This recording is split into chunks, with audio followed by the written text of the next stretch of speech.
الحمد للہ وحدہ والصلاة والسلام علی من لا نبی بعدہ وعلى آلہ واصحابہ الذین اوفوا عہدہ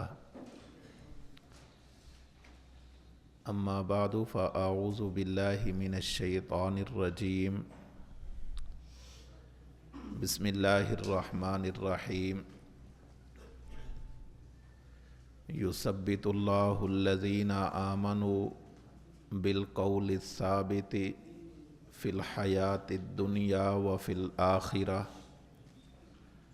ویذل اللہ الظالمین ویفعل اللہ ما یشاء اللہم صلی علی محمد وعلی آل محمد کما صلیت علی ابراہیم وعلى آل ابراہیم انک حمید مجید اللہم بارک علی محمد وعلى آل محمد کما بارکت علی ابراہیم وعلى آل ابراہیم انک حمید مجید۔ ہمارے سبق کا عنوان ہے ثواب و عذاب قبر۔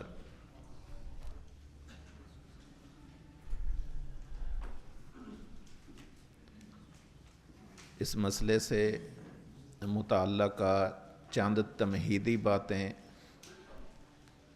ایسی ہیں کہ جنہیں سمجھنا انتہائی ضروری ہے۔ اگر یہ باتیں بنیادی باتیں تمہیدی باتیں سمجھ آنا شروع ہو گئیں اور سمجھ آ گئیں تو اس کے بعد نفس مسئلہ کو سمجھنا،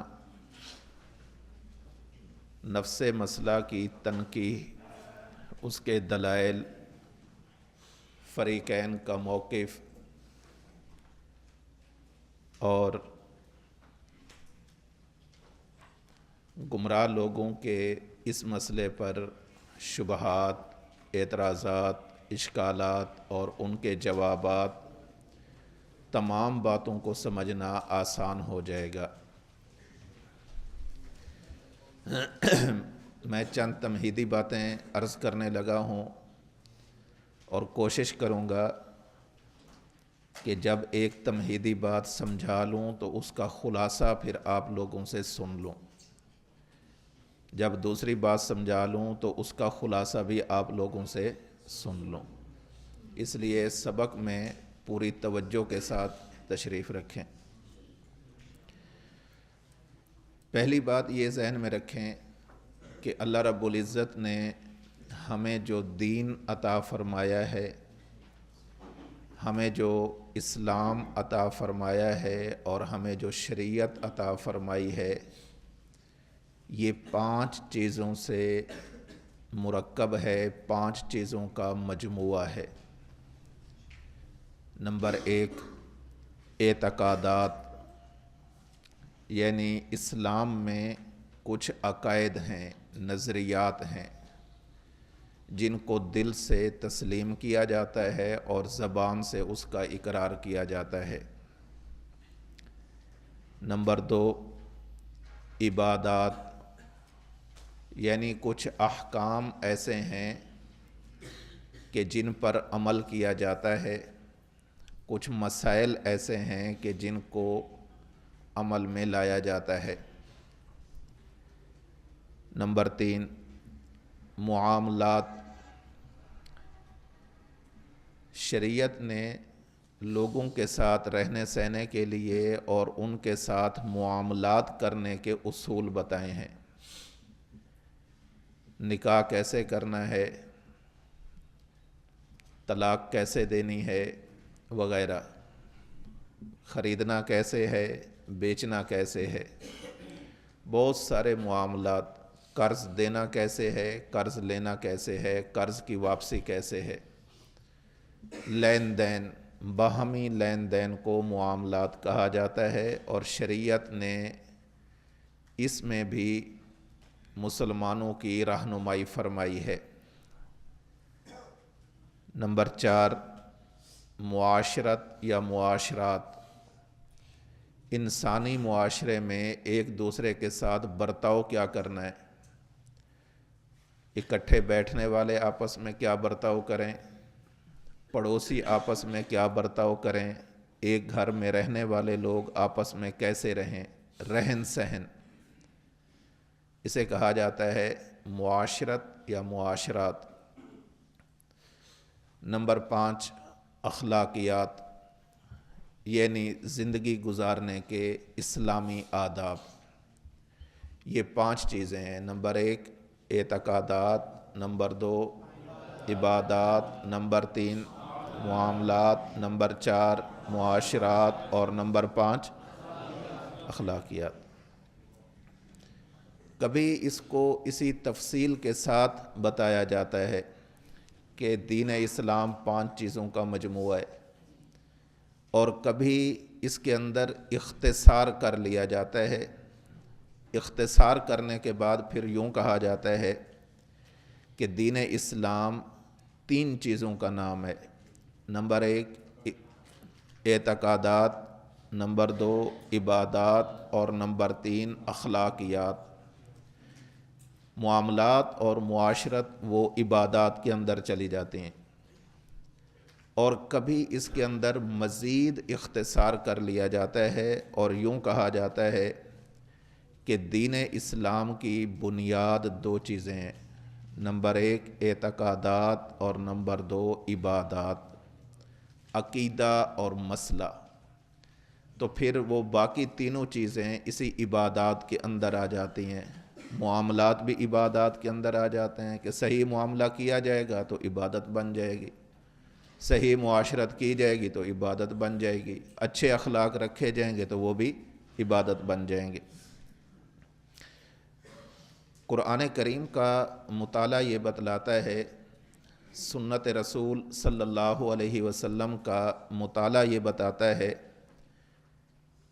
کہ اللہ رب العزت نے اور اللہ کے رسول صلی اللہ علیہ وسلم نے 2 چیزوں کو شریعت کی بنیاد قرار دیا ہے، ایمان اور عمل صالح، یعنی اعتقادات اور عبادات۔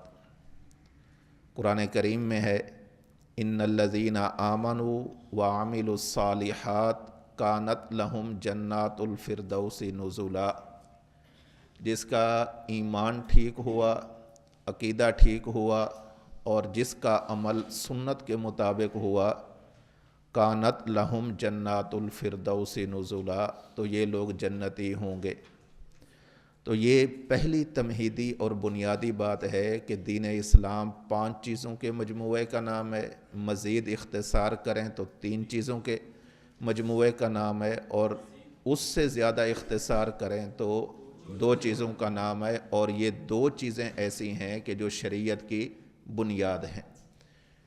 دوسری بات یہ سمجھیں، دنیا میں اعمال کی قبولیت کے لیے اور آخرت میں نجات کے لیے، دنیا میں اعمال کی قبولیت کے لیے اور آخرت میں نجات کے لیے عقیدے کا درست ہونا ضروری ہے، عقیدے کا ٹھیک ہونا ضروری ہے۔ دنیا میں اللہ عمل اس وقت قبول فرمائیں گے کہ جب انسان کا عقیدہ ٹھیک ہوگا۔ ایک بندے کا عقیدہ ٹھیک، اس کے بعد وہ بندہ عبادت کرتا ہے تو اللہ اس کی عبادت کو قبول فرمائیں گے، اور آخرت والے دن اللہ اس صحیح عقیدے کی وجہ سے اسے جنت عطا فرمائیں گے۔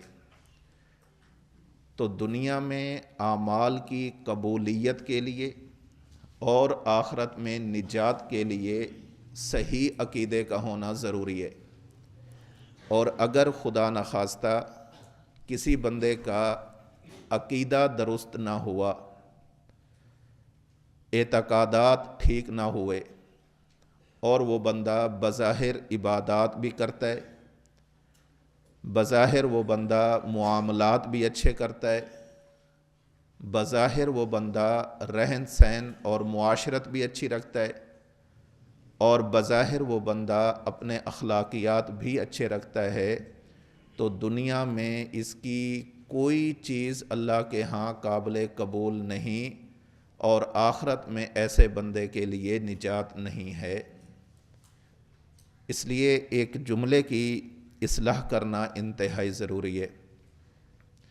ہمارے ہاں ایک جملہ دنیا دار لوگ بھی بولتے ہیں، اور اب بدقسمتی سے کچھ صاحب علم لوگ بولنا بھی شروع ہو گئے ہیں۔ بعض علماء کی زبان سے بھی ایسے جملے سننے کو اب ملنے لگتے ہیں۔ جملہ کیا بولا جاتا ہے کہ فلاں بندے کا عقیدہ اگرچہ ٹھیک نہیں ہے تو قادیانی لوگ کہتے ہیں، دنیا دار لوگ کہتے ہیں، لیکن اس کے اخلاق بہت اچھے ہیں۔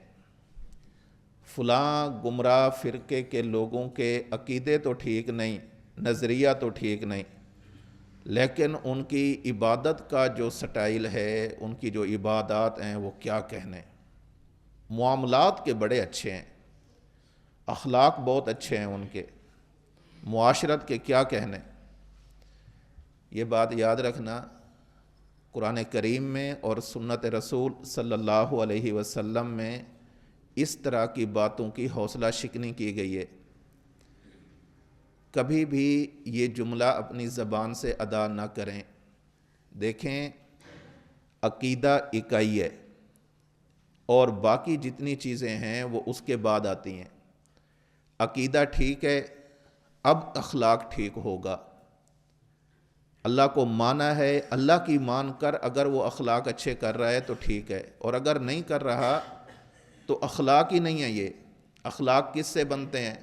عقیدے سے۔ عبادات کس سے بنتی ہیں؟ عقیدے سے۔ معاملات کس سے بنتے ہیں؟ معاشرت کس سے بنتی ہے؟ اگر صحیح عقیدے کو ہٹا دیا جائے، نہ معاملات، نہ معاشرت، نہ اخلاقیات، نہ عبادات، کچھ بھی نہیں رہتا۔ ہو سکتا ہے آپ کو میری ان باتوں سے اتنا اتفاق نہ ہو، اسی لیے میں قرآن کریم کی آیت پڑھنے لگا ہوں۔ اللہ رب العزت فرماتے ہیں، قُلْ هَلْ نُنَبِّئُكُمْ بِالْأَخْسَرِينَ أَعْمَالًا الَّذِينَ ضَلَّ سَعْيُهُمْ فِي الْحَيَاةِ الدُّنْيَا وَهُمْ يَحْسَبُونَ أَنَّهُمْ يُحْسِنُونَ صُنْعًا أُولَئِكَ الَّذِينَ كَفَرُوا بِآيَاتِ رَبِّهِمْ وَلِقَائِهِ فَحَبِطَتْ أَعْمَالُهُمْ فَلَا نُقِيمُ لَهُمْ يَوْمَ الْقِيَامَةِ وَزْنًا ذَلِكَ جَزَاؤُهُمْ جَهَنَّمُ بِمَا كَفَرُوا وَاتَّخَذُوا آيَاتِي وَرُسُلِي هُزُوًا۔ جن کا عقیدہ ٹھیک نہیں ہے، ان کے اعمال اللہ کے ہاں کوئی ویلیو اور حیثیت نہیں رکھتے۔ عقیدہ ٹھیک نہیں، ایک بندہ اللہ کو ہی نہیں مانتا، باقی چیزیں وہ اچھی کرتا ہے، لوگوں کے درمیان فیصلے کرتا ہے، اور فیصلے بھی انصاف کے مطابق کرتا ہے، ٹھیک کرتا ہے۔ اس بندے کو قیامت والے دن لوگوں کے درمیان صحیح فیصلہ کرنے پر کوئی اجر نہیں دیا جائے گا۔ ایک بندے کا عقیدہ ٹھیک نہیں، وہ بندہ نفل پڑھ رہا ہے، نفل چھوڑیے فرض پڑھ رہا ہے، اور فرض بھی گھر میں چھوڑیے مسجد میں پڑھ رہا ہے، مسجد بھی چھوڑیے مسجد حرام اور مسجد نبوی میں پڑھ رہا ہے، عقیدہ ٹھیک نہیں ہے، تو اس بندے کی یہ نماز نہ تو گھر والی، نہ مسجد والی، نہ مسجد نبوی، اور نہ مسجد حرام والی، اللہ کسی کو بھی قبول نہیں کریں گے۔ صحیح مسلم میں ایک واقعہ موجود ہے، اللہ کے نبی صلی اللہ علیہ وسلم نے فرمایا، سابقہ امتوں میں ایک خاتون تھی جو پیشہ ور تھی، طوائف تھی، جسم فروش تھی، بد کردار تھی۔ ایک دن جا رہی تھی، اس نے دیکھا کہ ایک کتا پڑا ہوا ہے، گرمی کا موسم ہے، اور کتا اپنی زبان منہ سے باہر نکال کر ہانپ رہا ہے، سانس لے رہا ہے، ہانپ رہا ہے۔ اس خاتون کو اس کتے پر ترس آیا، اس نے اس کتے کے لیے پانی کا انتظام کیا، اللہ کے نبی صلی اللہ علیہ وسلم نے فرمایا کہ اللہ رب العزت نے اس عورت کی اس عمل کی وجہ سے بخشش کر دی۔ وجہ عقیدہ ٹھیک تھا، عمل میں کوتاہی تھی، لیکن صحیح عقیدے کی وجہ سے اللہ رب العزت نے چھوٹے سے عمل کو قبول کر کے اس کی مغفرت کر دی اور اسے جہنم سے آزاد کر دیا۔ قرآن کریم میں ہے، مشرکین مکہ بہت سارے کام کیا کرتے تھے، مشرک تھے، اللہ کو نہیں مانتے تھے، کافر تھے، اللہ کو وحدہ لا شریک نہیں مانتے تھے، لیکن بہت سارے کام کیا کرتے تھے۔ کام بھی ایسے ویسے نہیں، کام ہے عمارت المسجد الحرام، مسجد حرام کو تعمیر کرنا۔ کام کیا ہے؟ حاجیوں کو پانی پلانا۔ کام کیا ہے؟ آنے والے حاجیوں کی خدمت کرنا۔ کام کیا ہے؟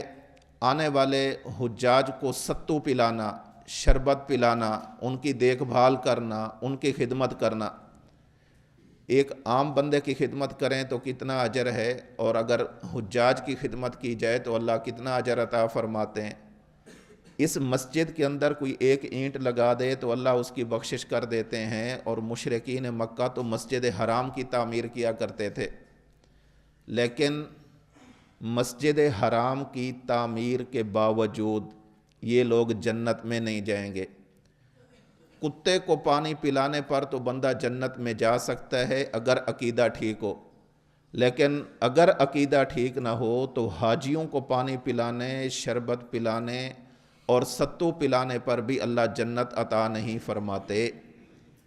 تو یہ بات سمجھ میں آتی ہے کہ اگر کوئی بندہ درست عقیدہ رکھتا ہے، عقیدہ ٹھیک رکھتا ہے، تو اس عقیدے کی وجہ سے معمولی سا عمل بھی اللہ کے ہاں ویلیو رکھتا ہے، اور اگر عقیدہ ٹھیک نہیں ہے تو بھلے جتنے زیادہ یہ کام کر لیں، اللہ کے ہاں ان کا کوئی اجر نہیں ہے۔ میں سمجھانے کے لیے عرض کرتا ہوں، ادھر میری طرف توجہ رکھیں۔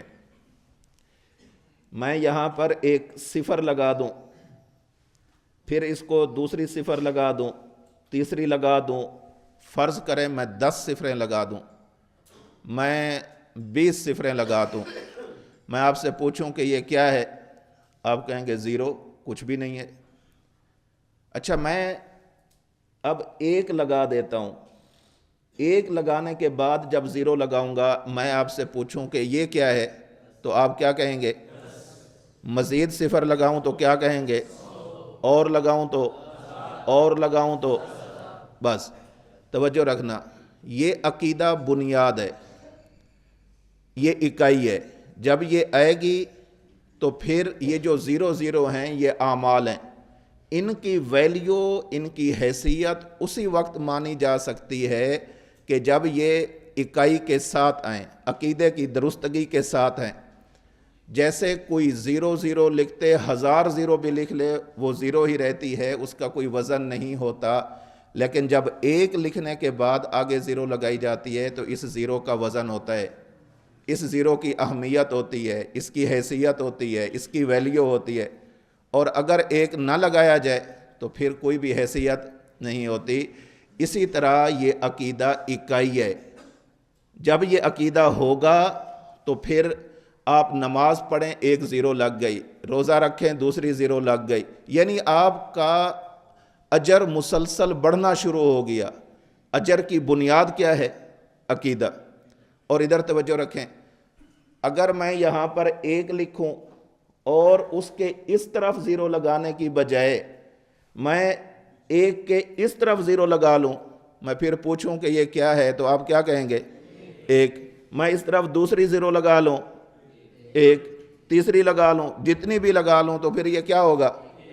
معنی یہ ہوا کہ عمل بھی اسی وقت قبول ہوتا ہے جب سنت کے مطابق ہو، قاعدے کے مطابق ہو، اور اگر کوئی عمل سنت کے مطابق نہ ہوا تو پھر وہ ایسے ہی ہے جیسے اکائی کی دوسری جانب صفریں لگانا شروع کر دی جائیں، 0 لگانا شروع کر دی جائیں۔ تو خلاصہ یہ نکلا کہ دنیا میں اعمال کی قبولیت اور آخرت میں نجات اس کے لیے صحیح عقیدے کا ہونا ضروری ہے۔ اگر صحیح عقیدہ نہ ہوا، دنیا میں کوئی عمل اللہ قبول نہیں فرماتے، اور آخرت میں اللہ ایسے بندے کو جنت عطا نہیں فرمائیں گے۔ اس لیے اپنی زبانوں سے کبھی بھی کسی کافر کے لیے، کسی مشرک کے لیے، کسی بے دین کے لیے، کسی گمراہ شخص کے لیے ایسے الفاظ زبان سے نہ نکالیں، وہ جی ان کے اخلاق بہت اچھے ہیں، وہ جی ان کے معاملات کے کیا کہنے۔ بابا معاملہ اسی وقت معاملہ اللہ کے ہاں قابل قبول ہوتا ہے اور نجات کا ذریعہ بنتا ہے جب صحیح عقیدے کے ساتھ آئے گا۔ عبادت اسی وقت اللہ کے ہاں قبول ہوتی ہے اور آخرت میں نجات کا ذریعہ بنتی ہے کہ جب صحیح عقیدے کے ساتھ ہوگی۔ اگر صحیح عقیدہ ہوا تو عبادت میں بھی وزن ہے، معاملات میں بھی وزن ہے، معاشرات میں بھی وزن ہے، اور اخلاقیات میں بھی وزن ہے۔ اور اگر عقیدے کی اکائی کو اڑا دیا گیا، پھر یہ معاشرات، یہ معاملات، یہ عبادات، یہ کوئی ویلیو نہیں رکھتے۔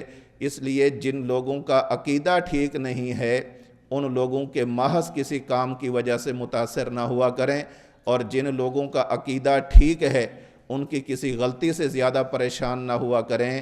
یہ بندہ اپنے صحیح عقیدے کی بنیاد پر ایک نہ ایک دن انشاءاللہ یہ بندہ جنت میں ضرور جائے گا، اور جس بندے کا عقیدہ ٹھیک نہیں ہے، یہ لاکھ جتن جتائے، یہ کسی صورت بھی اللہ کی جنت میں نہیں جا سکتا۔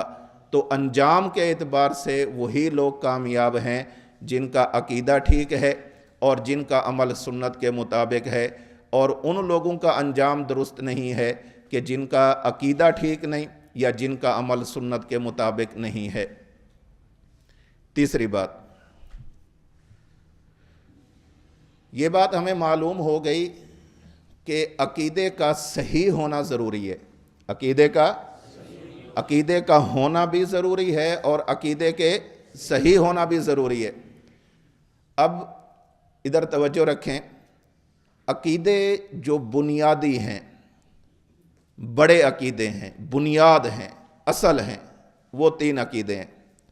نمبر 1 عقیدہ توحید، نمبر 2 عقیدہ نبوت اور رسالت، اور نمبر 3 عقیدہ معاد اور عقیدہ آخرت۔ عقیدہ توحید، توحید کسے کہتے ہیں؟ علامہ سعد الدین مسعود بن عمر بن عبداللہ تفتزانی فرماتے ہیں، حقیقت التوحید اعتقاد عدم الشریک فی الالوہیت و خواصہا۔ توحید کی حقیقت یعنی توحید کا شرعی معنی، توحید کا اصطلاحی معنی یہ ہے کہ یہ دل میں اعتقاد رکھا جائے کہ اللہ تعالیٰ کی صفت الوہیت اور اس کے خواص میں اللہ کے ساتھ کوئی شریک نہیں۔ آپ نے توحید باری تعالیٰ کی فائل پڑھی ہے، اس کے اندر آپ نے پڑھا ہے کہ ایک ہے اللہ رب العزت کو ماننا، ایک ماننا، اللہ کی ذات کو ماننا، اللہ کی صفات خاصہ کو ماننا، اور اللہ کے اسماء کو ماننا، یہ آپ نے پڑھا ہے۔ پھر جو صفات خاصہ ہیں اس کے اندر توحید ہے، جو اسماء خاصہ ہیں اس کے اندر بھی توحید ہے، اور اللہ اپنی ذات میں وحدہ لا شریک ہے، یعنی اللہ رب العزت اپنی ذات میں اکیلے ہیں، اللہ کا کوئی شریک نہیں۔ اللہ کی صفات بعض ایسی ہیں کہ جو صرف اللہ کے ساتھ خاص ہیں، اللہ کے علاوہ وہ صفت کسی میں بھی نہیں پائی جاتی۔ اللہ کے بعض نام ایسے ہیں کہ جو صرف اللہ کے ساتھ خاص ہیں، اللہ کے علاوہ کسی اور میں نہیں پائے جاتے۔ رئیس المناظرین حجت اللہ فی الارض حضرت مولانا محمد امین صفدر اکاڑوی رحمۃ اللہ علیہ فرماتے ہیں کہ صوفیاء کے ہاں توحید کی 3 قسمیں ہیں، ادھر توجہ رکھیں۔ نمبر 1 توحید ایمانی، نمبر 2 توحید خواص، اور نمبر 3 توحید شہودی۔ توحید ایمانی کا معنی یہ ہے لا معبود الا اللہ، اللہ کے علاوہ کوئی عبادت کے لائق نہیں۔ لا معبود الا اللہ، معبود کون ہے؟ صرف اللہ۔ معبود کون ہے؟ باقی جو معبود ہیں ان کے ساتھ ایک قید ہے، معبودان باطلا، اور اللہ کے ساتھ کیا ہے؟ معبود برحق۔ تو اللہ کے لیے کیا کہا جاتا ہے؟ لا معبود الا اللہ، کہ اللہ کے علاوہ کوئی معبود برحق نہیں ہے۔ یہ ہے توحید ایمانی۔ اس کو مانے بغیر کوئی بندہ بھی مسلمان اور مومن نہیں ہو سکتا۔ لا معبود الا اللہ، اللہ کے علاوہ کوئی عبادت کے لائق نہیں۔ جس بندے کا اللہ کی ذات کے بارے میں یہ نظریہ ہوا وہ بندہ مومن ہوگا، اس کا عقیدہ توحید ٹھیک ہوگا۔ اور اگر کسی کا یہ عقیدہ نہ ہوا یا اس عقیدے کے اندر کسی قسم کا کوئی فساد ہوا تو یہ بندہ مومن نہیں ہو سکتا، اس کا عقیدہ توحید درست نہیں ہو سکتا۔ دوسرا آپ نے سنا ہوگا لا مقصود الا اللہ، یہ آپ نے پڑھا ہے نا، لا معبود الا اللہ، لا مقصود الا اللہ، لا موجود الا اللہ۔ یہی ہے توحید ایمانی، یہی ہے توحید خواص، اور یہی ہے توحید شہودی۔ اب ادھر توجہ رکھیں، لا مقصود الا اللہ، اسے توحید خواص بھی کہتے ہیں، اسی کو توحید اخلاص بھی کہتے ہیں۔ کیا معنی؟ کہ اللہ کے ذات کے سوا کوئی چیز مقصود نہیں ہے، اس مقصود تک پہنچنے کا ذریعہ تو ہیں لیکن خود مقصود نہیں ہے۔ مقصود کون ہے؟ اللہ کی رضا۔ بھئی ہم نبی کی بات کیوں مانتے ہیں؟ نبی راضی ہو، یا نبی کی بات اس لیے مانتے ہیں کہ خدا راضی ہو؟ خدا راضی ہو۔ تو نبی کا کلمہ کیوں پڑھتے ہیں؟ اللہ کو راضی کرنے کے لیے۔ نماز کیوں پڑھتے ہیں؟ اللہ کو راضی کرنے کے لیے۔ رمضان آ رہا ہے، روزے کیوں رکھتے ہیں؟ بھوکے کیوں رہتے ہیں؟ اللہ کو راضی رکھنے کے لیے۔ اپنے مال میں سے زکوٰۃ کیوں دیتے ہیں؟ اللہ کو راضی کرنے کے لیے۔ مقصود کیا ہے؟ اللہ کو راضی کرنا ہے، اس لیے کہا جاتا ہے لا مقصود الا اللہ۔ اگر کسی کے عمل میں ریا آ جائے، اللہ کو راضی کرنے کے لیے نہ ہو، مخلوق کو راضی کرنے کے لیے، مخلوق کے سامنے اپنی واہ واہ حاصل کرنے کے لیے اخلاص ختم ہو جائے، تو یہ بندہ اپنے مقصود سے ہٹ رہا ہے۔ یہ ٹھیک ہے اللہ کو مانتا تو ہے تو موحد، ہے تو مومن، لیکن مومن ہو کر یہ مخلص نہیں ہے، اس کے اندر اخلاص نہیں ہے۔ کیوں؟ اگر اس کے اندر اخلاص ہوتا تو اس کا ہر چھوٹا بڑا عمل کس کو راضی کرنے کے لیے ہوتا؟ اللہ کو راضی کرنے کے لیے ہوتا۔ لیکن یہ اللہ کو راضی کرنے کے بجائے لوگوں کے دکھاوے کے لیے کر رہا ہے۔ اس کا معنی یہ ہے کہ اس کا مقصد اللہ کو راضی کرنا نہیں ہے، حالانکہ ہونا کیا چاہیے؟ اللہ کو راضی کرنا ہونا چاہیے۔ تو یہ ہے توحید خواص بھی کہتے ہیں، اور اسی کو توحید اخلاص بھی کہتے ہیں۔ اگر کسی بندے میں یہ توحید نہ ہو، ادھر توجہ رکھنا، یہ توحید نہ ہو، اور وہ اللہ کی ذات کو تو مانتا ہو، اللہ کو معبود برحق تو مانتا ہو، لیکن اللہ کے لیے کام نہ کرتا ہو، اللہ کے لیے عبادت نہ کرتا ہو، اس بندے کو کافر نہیں کہیں گے، لیکن اس کے سارے اعمال اللہ ان اعمال پر نظر رحمت نہیں کریں گے، اللہ ان اعمال پر نظر شفقت نہیں فرمائیں گے، اللہ ان اعمال کو قبول نہیں فرمائیں گے۔ بھئی اللہ نے تو اسی عمل کو قبول کرنا ہے جو صرف اللہ کے لیے کیا گیا ہو، تم نے لوگوں کو راضی کرنے کے لیے کیا، لوگ راضی ہو گئے یا نہیں ہوئے یہ بات کا معاملہ ہے۔ آپ نے مشکات کے اندر یہ روایت پڑھی ہوگی، اللہ کے نبی صلی اللہ علیہ وسلم نے فرمایا قیامت کا دن ہوگا، کچھ لوگوں کو لایا جائے گا، بظاہر وہ اچھے اعمال کرنے والے ہوں گے، حافظ قرآن ہوگا، قاری قرآن ہوگا، عالم دین ہوگا، سخی ہوگا اور مجاہد ہوگا۔ اللہ رب العزت اس کے بارے میں فرمائیں گے کہ اس حافظ کو بھی پکڑو اور جہنم میں ڈال دو، اس قاری کو بھی پکڑو جہنم میں ڈال دو، اس عالم کو بھی گھسیٹو اور جہنم کے اندر ڈال دو، اس سخی کو بھی گھسیٹ کر جہنم میں ڈال دو، اور اس مجاہد کو بھی گھسیٹ کر جہنم کے اندر ڈال دو۔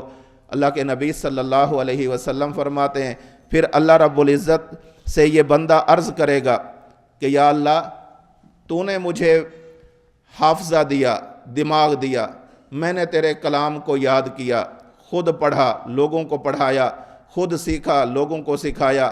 میں خود قرآن کو تجوید کے مطابق پڑھتا رہا، دوسروں کو تجوید کے مطابق پڑھاتا رہا، خود قرآن کریم کے معانی کو سمجھ کر عمل کرتا رہا اور دوسروں کو قرآن کریم کے معنی سمجھاتا رہا۔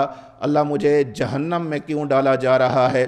اللہ فرمائیں گے یہ کام تو نے سارے کیے تو ہیں لیکن میرے لیے نہیں کیے، یہ لوگوں کے لیے کیے ہیں، اور لوگوں نے تجھے حافظ بھی کہہ دیا، قاری بھی کہہ دیا، عالم بھی کہہ دیا۔ اس لیے حکم ہوگا اگر تیرا یہ عمل میرے لیے ہوتا، میری رضا کے لیے ہوتا، مقصود میری رضا ہوتی تو آج اس عمل پر تجھے جنت دیتا، لیکن تو نے یہ کام کیے ہیں لوگوں کو راضی کرنے کے لیے کیے ہیں، تو نے یہ کہلوانے کے لیے کیے ہیں کہ مجھے حافظ کہا جائے، مجھے عالم کہا جائے، مجھے قاری کہا جائے۔ دنیا میں لوگوں نے کہہ لیا، آج میرے پاس اس کا کوئی اجر نہیں ہے۔ پھر یہی بات اللہ رب العزت سخی سے فرمائیں گے، یہی بات اللہ رب العزت مجاہد سے فرمائیں گے۔ معلوم ہوا کہ اللہ کے لیے عمل کیا جائے تو اللہ قبول فرماتے ہیں، اور اگر کسی اور کے لیے عمل کیا جائے تو اللہ قبول نہیں فرماتے۔ یہی وجہ ہے کہ حدیث پاک میں ریا کو شرک خفی کہا گیا ہے۔ جو بندہ ریاکاری کے ساتھ کام کرتا ہے تو یوں ہے جیسے وہ اللہ کے ساتھ کسی اور کو شریک کر رہا ہو، اگرچہ اس کا حکم وہ مشرک والا نہیں ہوگا کہ جس مشرک کے بارے میں نص موجود ہے، من یشرک باللہ فقد افتری اسما عظیما، کہ جو بندہ شرک کرتا ہے اللہ پر افتراء کرتا ہے۔ اللہ فرماتا ہے ان اللہ لا یغفر ان یشرک بہ ویغفر ما دون ذلک لمن یشاء، مشرک کی کبھی بخشش نہیں ہوگی، مشرک کے علاوہ باقی جرائم والے لوگوں کی اللہ بخشش فرما دیں گے۔ لیکن اس بنیاد پر بدعملی کے کام کرنے نہیں چاہیے کہ میں مشرک تو ہوں نہیں، انشاءاللہ ایک نہ ایک دن جنت میں چلا جاؤں گا۔ ایک دن بھی، ایک لمحہ بھی، ایک سیکنڈ بھی جہنم تو چھوڑیے، جہنم کے دھوئیں کو برداشت کرنا بھی انسان کے لیے مشکل ہے۔ اس لیے ہمیں کوشش یہ کرنی چاہیے کہ نیک اعمال کرتے رہیں، برے اعمال سے بچتے رہیں۔ اگر کوئی برا عمل ہو جائے تو فوراً توبہ کر کے اپنے نامہ اعمال کو صاف کر لینا چاہیے۔ تیسری چیز ہے توحید شہودی، اسے سمجھیے۔ لا موجود الا اللہ، اللہ کے علاوہ کوئی موجود نہیں۔ جب کسی ولی کامل کو تجلیات الہی کا مشاہدہ ہونا شروع ہو جاتا ہے، جب کسی ولی کامل کو اللہ کی تجلیات کا مشاہدہ ہونا شروع ہو جاتا ہے تو پھر اسے اللہ کے سوا کچھ نظر نہیں آتا۔ بھائی ادھر توجہ رکھیں، یعنی اس کی نظر نہیں جاتی۔ ہم یہاں بیٹھے ہیں، ہمارے اوپر چھت ہے، اگر ابھی لائٹیں بند کر دیں تو اندھیرا سا ہو جائے، اس لیے ہمیں ضرورت پڑی ہے، ہم نے ٹیوب لائٹ آن کی ہے، ہم نے بلب آن کیا ہے، ہم نے روشنی کا انتظام کیا ہے۔ اگر ہم باہر جا کر بیٹھ جائیں جہاں دھوپ چڑھی ہوئی ہے، وہاں پر بھی ہم اسی طرح کی لائٹیں لگائیں گے؟ اگر لگا لی جائیں تو ہمیں ان کا کوئی فائدہ ہوگا؟ کیوں؟ اس لیے کہ دن چڑھا ہوا ہے۔ ایک مومن بندہ، ولی کامل بندہ، جب اس کی نگاہ ہر وقت تجلیات الہیہ کا مشاہدہ کرتی ہے نا، اس کے سامنے باقی چیزیں بے وقت ہو جاتی ہیں۔ جیسے سورج کے سامنے یہ لائٹیں بے وقت ہو جاتی ہیں، ابھی سورج نکلا ہوا ہے، ستارے اپنی جگہ پر موجود ہیں لیکن ستارے دکھائی نہیں دے رہے۔ اسی طرح جس بندے کو اللہ کی تجلیات کا مشاہدہ ہونا شروع ہو جاتا ہے اسے کوئی اور چیز دکھائی نہیں دیتی۔ یہ معنی ہوتا ہے توحید شہودی کا۔ اس لیے عقائد میں اللہ رب العزت کی توحید کو ماننا، اللہ کی صفات خاصہ کو ماننا، اللہ رب العزت کے لیے اسماء خاصہ کو ماننا یہ ضروری ہے۔ اور خدا کو غیر خدا کہنا یا غیر خدا کو خدا کہنا یہ کفر ہے۔ خدا کو غیر خدا کہنا یا غیر خدا کو خدا کہنا یہ کفر ہوگا۔ دوسری چیز ہے عقیدہ نبوت، یعنی اللہ رب العزت اور بندے کے درمیان اللہ کے ایک منتخب کردہ شخص کو، جس کی ہم نے تعریف پڑھی ہے کہ نبی کہتے ہیں ہوا انسان بھول گئے، ہوا انسان مبعوث من اللہ معصوم عن الخطا مفروض الاتباع۔ نبوت انبیاء اللہ اور بندوں کے درمیان واسطہ بننے والی وہ مقدس جماعت کہ جن کے سروں پر اللہ نے تاج نبوت کو رکھا، تاج رسالت کو رکھا، وہ اللہ سے علم کو لے کر امت کو دیتے ہیں، اللہ سے عمل کو لے کر امت کو دیتے ہیں۔ تو نبوت پر ایمان یہ بنیادی چیز ہے۔ اگر کسی بندے کا عقیدہ توحید تو ہوا، عقیدہ آخرت بھی ہوا، اور درمیان میں عقیدہ نبوت نہ ہوا، تو یہ والا ایمان کسی کام کا نہیں ہے۔ ہاں، جو انبیاء پہلے گزر چکے انہیں نبی ماننا ضروری، جو اپنے وقت کا نبی ہے اس کا کلمہ پڑھنا ضروری۔ باقی امتوں میں اور اس امت میں یہی فرق رہے گا کہ باقی امتیں اپنے نبی کو صرف نبی مانیں گی، اور یہ امت اپنے نبی کو نبی بھی مانتی ہے اور آخری نبی بھی مانتی ہے۔ ہمارے لیے صرف نبوت کافی نہیں، ختم نبوت بھی ضروری ہے۔ باقی امتوں کے لیے صرف نبوت کافی تھی، تو عقیدہ نبوت رکھنا ضروری ہے۔ اس لیے کسی نبی کو غیر نبی کہنا، یعنی کسی نبی برحق کے لیے سلب نبوت کا قول کرنا، یہ کفر ہوگا، اور کسی غیر نبی کو نبی کہہ دینا، یعنی کسی جھوٹے مدعی نبوت کو نبی مان لینا، یہ چیز بھی کفر ہوگی۔ تو یہ عقیدہ نبوت۔ اور تیسری چیز ہے اہم عقیدوں میں سے عقیدہ آخرت، عقیدہ قیامت، عقیدہ معاد۔ توجہ رکھیں، جیسے یہ کائنات شروع سے نہیں تھی، اسی طرح یہ کائنات ہمیشہ بھی نہیں رہے گی۔ جیسے یہ کائنات ہمیشہ سے نہیں تھی، اسی طرح یہ کائنات ہمیشہ بھی نہیں رہے گی۔ ایک زمانہ ایسا، ایک وقت ایسا کہ جب اللہ رب العزت نے مخلوقات کو تخلیق فرمایا، یہاں سے کائنات چلی ہے، کائنات کا نظام چلا ہے۔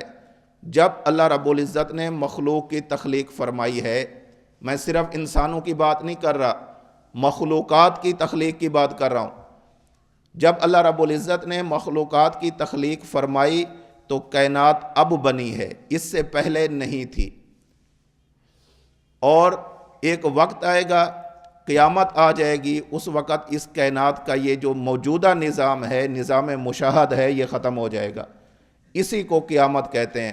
تو جیسے کائنات ہمیشہ سے نہیں تھی، اسی طرح یہ اعتقاد رکھنا کہ یہ کائنات اور اس کا نظام ہمیشہ نہیں رہے گا۔ قرآن کریم میں ہے، یوم ہم بارزون لا یخفی علی اللہ منہم شیء لمن الملک اليوم للہ الواحد القہار۔ اللہ رب العزت جب قیامت قائم فرمائیں گے، جتنے ذی روح لوگ ہوں گے سب پر موت آ جائے گی۔ مختلف قسم کی روایات ملتی ہیں۔ جب سب انسان فوت ہو جائیں گے، اللہ رب العزت فرشتوں پر بھی موت کو طاری کر دیں گے۔ پھر اللہ رب العزت حضرت اسرائیل سے پوچھیں گے کہ کون باقی ہے، تو حضرت اسرائیل عرض کریں گے کہ یا اللہ، ایک آپ کی ذات باقی ہے اور ایک میں باقی ہوں۔ باقی ملائکہ مقربین بھی فوت ہو گئے، ختم ہو گئے، جنات بھی ختم ہو گئے، انسان بھی ختم ہو گئے، حیوانات بھی ختم ہو گئے۔ اللہ رب العزت حضرت اسرائیل سے فرمائیں گے مت، تو حضرت اسرائیل پر بھی موت آ جائے گی۔ ایسے وقت میں کہ جب کوئی زندہ نہیں ہوگا، کوئی جن و بشر زندہ نہیں ہوگا، اللہ رب العزت اس وقت خطاب فرمائیں گے لمن الملک اليوم۔ کہاں گئے بھئی وہ دنیا کے بادشاہ؟ کہاں گئے فلاں علاقے کا صدر، وزیر اعظم؟ کہاں گئے فلاں علاقے کے بادشاہ؟ کدھر ہیں وہ لوگ؟ لمن الملک اليوم، آج کس کی بادشاہت ہے بتاؤ مجھے۔ جب کسی طرف سے کوئی جواب نہیں آئے گا، پھر اللہ خود فرمائیں گے للہ الواحد القہار، صرف ایک اللہ کی حکومت باقی ہے، اس کے علاوہ کسی کی کوئی حکومت باقی نہیں ہے۔ قیامت آ جائے گی۔ قیامت میں ہر چیز فنا، لیکن اللہ کی ذات کو بقا۔ سورہ رحمان کل من علیہا فان ویبقی وجہ ربک ذو الجلال والاکرام، ہر چیز پر فنا، لیکن اللہ کی ذات پر بقا ہی بقا ہے، اللہ کی ذات پر فنا نہیں آتی۔ اذا الشمس کورت واذا النجوم انقدرت واذا الجبال سیرت واذا العشار عطلت واذا الوحوش حشرت اذا السماء انفطرت واذا الکواکب انتصرت، ہاں ساری کی ساری چیزیں ملیا میٹ ہو جائیں گی، تہس نہس ہو جائیں گی، نیست و نابود ہو جائیں گی، نام و نشان مٹ جائے گا، صرف ایک ذات باقی ہوگی، اور وہ ذات کس کی ہے؟ اللہ کی۔ اسے کہتے ہیں عقیدہ قیامت۔ اسے کیا کہتے ہیں؟ عقیدہ قیامت۔ اب سمجھیں چوتھی بات کو۔ قیامت کی دو قسمیں ہیں، ایک قیامت قیامت کبریٰ اور دوسری قیامت قیامت صغریٰ۔ القیامت قیامتان صغریٰ و کبریٰ، ایک قیامت کون سی؟ صغریٰ۔ ایک قیامت کون سی؟ کبریٰ۔ کبریٰ قیامت کون سی ہے؟ کہ جب یہ نظام، عالم کا نظام ختم ہو جائے، ذی روح چیزوں پر فنا آ جائے، تو پھر یہ قیامت قیامت کبریٰ ہے۔ اس کی علامات صغریٰ بھی ہیں، علامات کبریٰ بھی ہیں، وہ ساری اپنا ایک الگ عنوان ہے۔ تو ایک ہے قیامت کبریٰ، ساری انسانیت کا ختم ہو جانا، سارے جن و بشر کا ختم ہو جانا، اور دوسری ہے قیامت صغریٰ۔ قیامت صغریٰ کی بات کر رہا ہوں، قیامت کی علامات صغریٰ کی بات نہیں کر رہا۔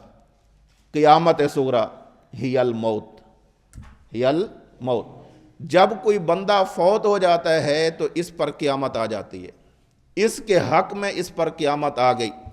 حضرت انس رضی اللہ تعالیٰ عنہ کی روایت امام سیوطی رحمۃ اللہ علیہ نے جامع الاحادیث میں نقل کی ہے۔ حضرت انس رضی اللہ تعالیٰ عنہ فرماتے ہیں، اذا مات احدکم فقد قامت قیامتہ وَاعْبُدُوا اللَّهَ كَأَنَّكُمْ تَرَوْنَهُ وَاسْتَغْفِرُوهُ كُلَّ سَاعَةٍ۔ جامع الاحادیث میں حضرت امام سیوطی رحمۃ اللہ علیہ نے حضرت انس رضی اللہ تعالیٰ عنہ کا یہ فرمان نقل کیا ہے، جو بندہ فوت ہو گیا اس پر قیامت قائم ہو گئی۔ کیا معنی؟ اب یہ بندہ دار الاسباب سے نکل چکا ہے، دار العمل سے نکل چکا ہے، اب یہ دار الجزا کی طرف چلا گیا ہے۔ پہلے دنیا میں تھا تو یہ بندہ تھا دار العمل میں، لیکن جب دنیا چھوڑ گیا، فوت ہو گیا، تو اب یہ کہاں پر چلا گیا؟ دار الجزا میں چلا گیا۔ اس لیے کہا جاتا ہے اذا مات الانسان فقد قامت قیامتہ۔ حضرت علقمہ رحمہ اللہ ایک دفعہ ایک جنازے میں تشریف لے گئے۔ تہذیب الآثار میں حضرت امام طبری رحمۃ اللہ علیہ نے اس واقعے کو نقل کیا ہے، اور حضرت ابو قیس رحمہ اللہ کے حوالے سے نقل کیا ہے۔ حضرت علقمہ رحمہ اللہ تشریف لے گئے ایک جنازے کے اندر، اس شخص کا جنازہ ادا کیا، جنازے کے بعد اس کی قبر کو کھودا گیا، قبر کے اندر اس شخص کو رکھا گیا اور اس کی تدفین کر دی گئی۔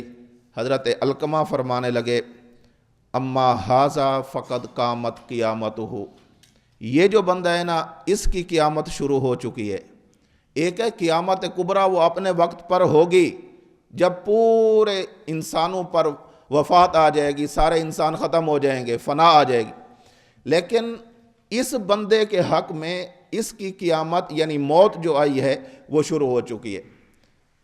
تو ایک ہے قیامت قیامت کبریٰ، اور دوسری ہے قیامت قیامت صغریٰ۔ قیامت کبریٰ کا معنی یہ ہے تمام جن و انس کا ختم ہو جانا، اور قیامت صغریٰ کا معنی ہے جو بندہ فوت ہو جائے اس کے حق میں قیامت کا واقع ہو جانا، یعنی موت کا آ جانا۔ یہ بات بھی سمجھ آ گئی یہاں تک؟ پانچویں بات دیکھیں، نصوص کو دیکھتے ہوئے، قرآن کریم کی آیات کو دیکھتے ہوئے، اللہ کے نبی صلی اللہ علیہ وسلم کے مبارک فرامین کو دیکھتے ہوئے ایک بات سمجھ آتی ہے کہ قیامت کبریٰ فنائے محض کا نام نہیں ہے، ایسی فنا آئے کہ اس کے بعد کوئی چیز بھی نہ ہو۔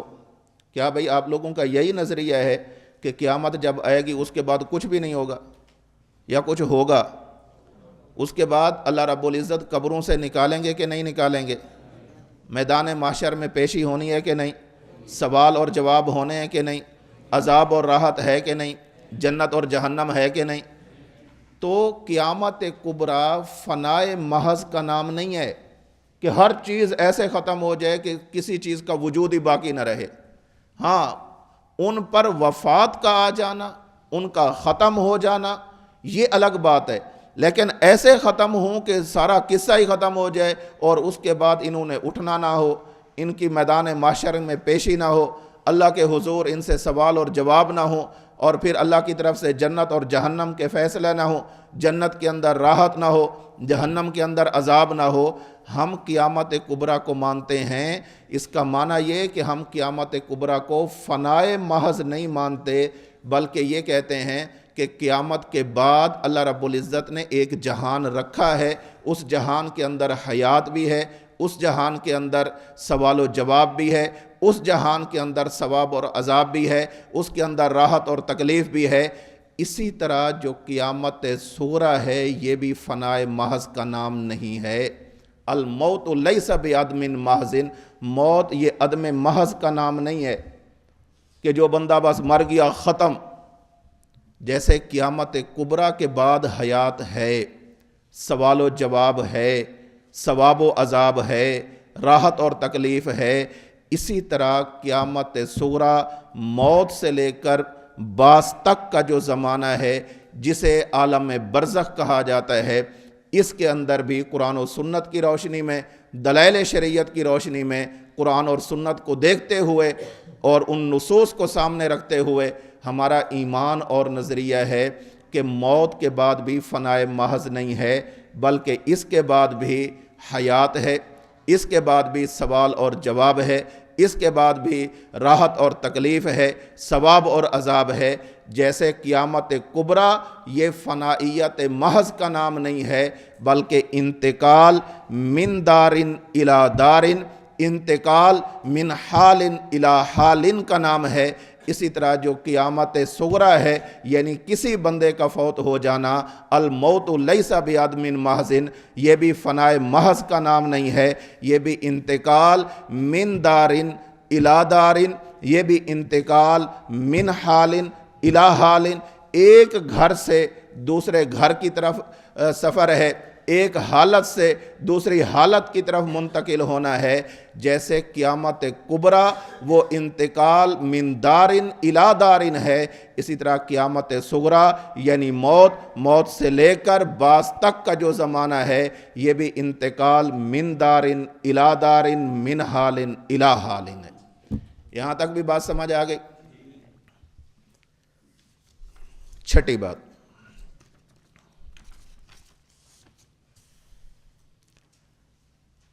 جب قیامت قائم ہوگی، قیامت کبریٰ، جب قیامت کبریٰ قائم ہوگی تو اس وقت برزخ والے احوال نہیں رہیں گے۔ برزخ کے اندر انسان پڑا ہے، نبض حرکت نہیں کر رہی۔ برزخ کے اندر انسان پڑا ہوا ہے، اس کا سانس نہیں چل رہا۔ برزخ کے اندر انسان ہے، اٹھ کر بھاگتا نہیں ہے، دوڑتا نہیں ہے، اس پر پانی ڈالو، اس کو کوئی سوئی چبھو تو یہ حرکت نہیں کرتا۔ لیکن عالم برزخ کے اندر اس کا نظام اور جب عالم آخرت آئے گی تو نظام بدل جائے گا۔ اب کیا ہوگا؟ قبروں سے انہیں کھڑا کر دیا جائے گا۔ یہ قبروں سے کھڑے ہو کر بس ایسے ہی کھڑے ہو جائیں گے یا کچھ کریں گے؟ یہ میدان محشر کی طرف دوڑیں گے۔ دوڑنا سمجھ میں آ رہا ہے، چیخیں گے، چلائیں گے، اور پھر قرآن کریم کی تصریحات بتاتی ہیں کہ جب اللہ کے حضور پیشی ہوگی، منافق مرد اور منافق عورتیں مسلمان مرد اور مسلمان عورتوں اور مومن مرد اور مومن عورتوں سے کہیں گے انظرونا نقتبس من نورکم قیل ارجعوا وراءکم فالتمسوا نورا۔ منافقین کہیں گے اے ایمان والو تم اپنی ایمان کی روشنی میں میدان محشر کی طرف جا رہے ہو، اپنی منزل مقصود کی طرف جا رہے ہو، ہمارے پاس تو ایمان ہی نہیں ہے، ہمارے لیے تو اندھیرا ہی اندھیرا ہے، ہمیں اپنے نور میں سے کچھ حصہ دے دو، ہم بھی تمہاری طرح اپنی منزل مقصود پر پہنچ جائیں۔ ان سے کہا جائے گا ارجعوا وراءکم فالتمسوا نورا، پیچھے لوٹ جاؤ نا، وہاں جا کر نور کو تلاش کرو۔ یہ پیچھے لوٹ جائیں گے، فضرب بینہم بسور لہ باب، ان کے درمیان میں ایک دیوار کھڑی کر دی جائے گی، ایک طرف مومن ہو جائیں گے، دوسری طرف منافق ہو جائیں گے، تو یہ منافقین اس دن بولیں گے، مشرک بولیں گے، مومن بولیں گے، مومن خوش ہوں گے، کافر پریشانی کے اندر ہوں گے۔ یہ سارے معاملات عالم برزخ میں ایسے نہیں ہیں جیسے عالم آخرت میں ہوں گے۔ جب قیامت کبریٰ آئے گی تو اس وقت حالات بدلیں گے، زندگی کی نوعیت بدلے گی۔ اسی طرح یاد رکھنا، جب بندہ عالم دنیا میں ہوتا ہے، اس کی دنیا کے حالات، زندگی کے حالات وہ الگ ہوتے ہیں، اور جب یہ بندہ عالم دنیا کو چھوڑ کر عالم برزخ میں جاتا ہے، یعنی قیامت صغریٰ میں جاتا ہے، تو اس وقت بھی اس کے حالات بدل جاتے ہیں۔ دنیا میں زندہ ہے، چل رہا ہے، بول رہا ہے، سن رہا ہے، کھا رہا ہے، پی رہا ہے، ہنس رہا ہے، رو رہا ہے، لیکن جب قبر میں جائے گا تو اس وقت یہ اس طرح بول نہیں سکے گا جیسے دوسروں کو سنائی بھی دے۔ اس وقت یہ باقی وہ کام نہیں کر سکے گا جو دنیا کے اندر رہتے ہوئے یہ بندہ کرتا تھا، اٹھ کر بھاگ جائے، لوگوں کو بلا لے، دعوتیں اڑانا شروع کر دے۔ نہ، دنیا کے حالات اور آخرت کے حالات، قیامت صغریٰ کے حالات اور عالم دنیا کے حالات اور عالم برزخ کے حالات اور ہیں۔ عالم دنیا کے حالات عالم دنیا کے مناسب ہیں، اور عالم برزخ کے حالات عالم برزخ کے مناسب ہیں۔ دنیا کے حالات کیسے کہ یہاں پر حیات موجود ہے، اقوا حیات ہے، کامل حیات ہے، مکمل حیات ہے، اور جب یہ برزخ کے اندر جائے گا، حیات کا ایک درجہ اس کے اندر کم ہو جائے گا، اور یہ دنیا کی طرح بالکل ایسے معاملات نہیں کرے گا جیسے دنیا کے اندر کر رہا ہوتا ہے۔ تو یہ حالت بدلے گی، کیفیت بدلے گی۔ دنیا میں کیفیت کچھ اور ہے، قبر میں جا کر حیات ہونے کے باوجود کیفیت کچھ اور ہوگی۔ آخرت کے اندر حیات ہونے کے باوجود کیفیت کچھ اور ہوگی۔ حیات کا درمیان میں انکار لازم نہیں آتا، میں انشاءاللہ اس پر تفصیل سے بات کروں گا کہ حیات کی 3 قسمیں ہیں۔ ایک ہے حیات تعلق والی، دوسری ہے حیات تدبیر والی، اور تیسری حیات تصرف والی۔ میں انشاءاللہ اپنے موضوع پر، اپنے وقت پر اس پر تفصیل سے بات کروں گا۔ ابھی یہ بات میں عرض کر رہا ہوں کہ دیکھیں، ایک قیامت کبریٰ اور دوسری قیامت صغریٰ۔ قیامت کبریٰ کے حالات وہاں کے حالات کے مناسب، اور قیامت صغریٰ کے حالات وہاں کے حالات کے مناسب۔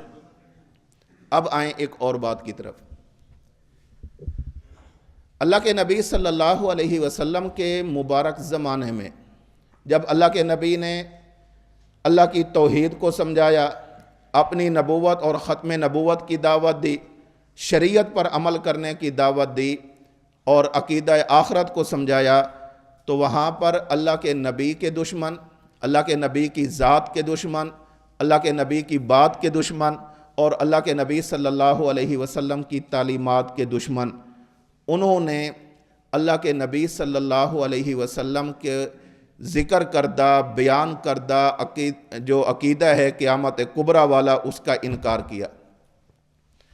لیکن یہ جو انکار ہے، اس انکار پر ان کے پاس کوئی نص موجود نہیں۔ وہ یہ نہیں کہتے تھے کہ انجیل میں تو لکھا ہوا ہے کہ قیامت نہیں آئے گی، وہ یہ نہیں کہتے تھے کہ تورات میں تو لکھا ہوا ہے کہ قیامت نہیں آئے گی، اے محمد آپ کیسے کہہ رہے ہیں؟ زبور میں تو لکھا ہوا ہے کہ قیامت نہیں آئے گی، آپ کیسے کہہ رہے ہیں؟ سابقہ جو صحف آسمانیہ ہیں ان میں تو لکھا ہوا ہے کہ قیامت نہیں آئے گی۔ نص پیش نہیں کرتے تھے، دلیل پیش نہیں کرتے تھے، اس عقیدے کا انکار کرتے تھے۔ اور انکار کی بنیاد 2 چیزیں ہیں، توجہ رکھنا۔ انکار کی بنیاد دو چیزیں، پہلی چیز ہے عقل اور دوسری چیز ہے نظر۔ بھائی قیامت کو کیوں نہیں مانتے؟ کہتے ہیں عقل کے خلاف ہے۔ بھائی قیامت کو کیوں نہیں مانتے؟ کہتے ہیں نظر کے خلاف ہے۔ یہ مشرکین مکہ، کفار مکہ، جو قیامت کبریٰ کے قائل نہیں تھے کہ قیامت کبریٰ کے بعد حیات ہے، قیامت کبریٰ کے بعد سوال اور جواب ہیں، قیامت کبریٰ کے بعد جنت اور جہنم ہے، قیامت کبریٰ کے بعد ثواب اور عذاب، راحت اور تکلیف ہے، یہ مشرکین نہیں مانتے تھے۔ نہ ماننے پر ان کے پاس کوئی دلیل موجود نہیں تھی، بلکہ انکار کی وجہ دو چیزیں تھیں۔ کون سی؟ نمبر ایک عقل اور نمبر دو نظر۔ اولم یر الانسان انا خلقناہ من نطفہ فاذا هو خصیم مبین، سورہ یاسین میں۔ آس بن وائل مکہ کا ایک مشرک اللہ کے نبی صلی اللہ علیہ وسلم کے پاس آیا، ایک پرانی بسیدہ ہڈی اٹھا کر لایا، اللہ کے نبی صلی اللہ علیہ وسلم کے سامنے آ کر یوں ریزہ ریزہ کر دی، ایسے بھور دی اسے۔ کہا کہ کیا جب ہم اسی طرح کی بسیدہ ہڈیاں ہو جائیں گی تو کیا اللہ ہمیں پھر زندہ کرے گا اور قیامت کبریٰ ہوگی اور حیات ہوگی اور دوڑیں گے اور معاشر ہوگا اور جنت اور جہنم کے فیصلے ہوں گے، سوال اور جواب ہوں گے؟ میرا عقل نہیں مانتا۔ انکار کی بنیاد کیا ہے؟ عقل۔ یہ جو اتنے لوگ مر گئے ہیں، یہ مرے ہوئے لوگ پھر کھڑے ہو جائیں گے؟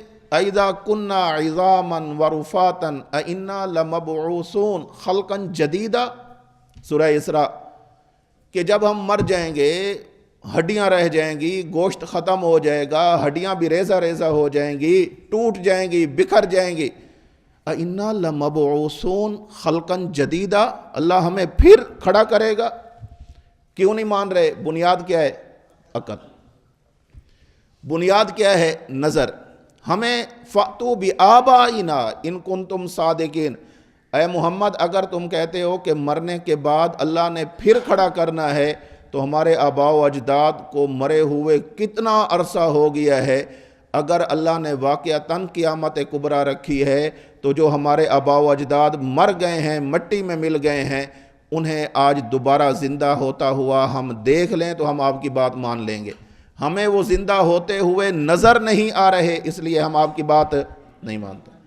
تو اللہ کے نبی صلی اللہ علیہ وسلم کے زمانے میں جو اللہ کے نبی کے دشمن، اللہ کی نبی کی ذات کے، بات کے، تعلیمات کے، شریعت کے جو دشمن تھے، ان کا نہ ماننا کس بنیاد پر تھا؟ عقل کی بنیاد پر تھا۔